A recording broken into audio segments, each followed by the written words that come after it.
तर सुनील तटकरे यांनी व्हिडिओची सत्यता तपासा अशी मागणी केली आहे. तिचं स्वागत करतो असं अंबादास दानवेंनी म्हटलंय. तटकरे यांनी व्हिडिओ दिला असा आरोप झाल्याने त्यांनी भूमिका मांडली असं देखील दानवेंनी स्पष्ट केलं आहे.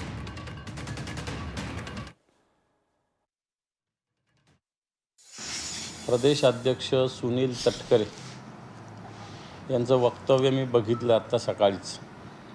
मोठं दिल्लीतून त्यांनी केलेलं आहे आणि त्यांनी जी भूमिका मांडली की जो व्हिडिओ मी प्रसिद्ध केला तो राष्ट्रीय एकात्मतेवर घाला आहे आणि जर असा घाला अंबादास दानवे राष्ट्रीय एकात्मतेवर टाकत असतील तर केंद्र सरकार आणि राज्य सरकारने सगळ्या तपास यंत्रणा लावाव्यात.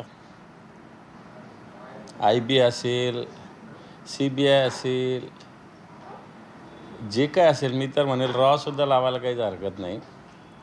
आणि अशा यंत्रणा तपास यंत्रणा लावून हा व्हिडिओ याची सत्यता तपासावी अशा प्रकारची भूमिका मांडलेली आहे. या भूमिकेचं मी स्वागत करतो.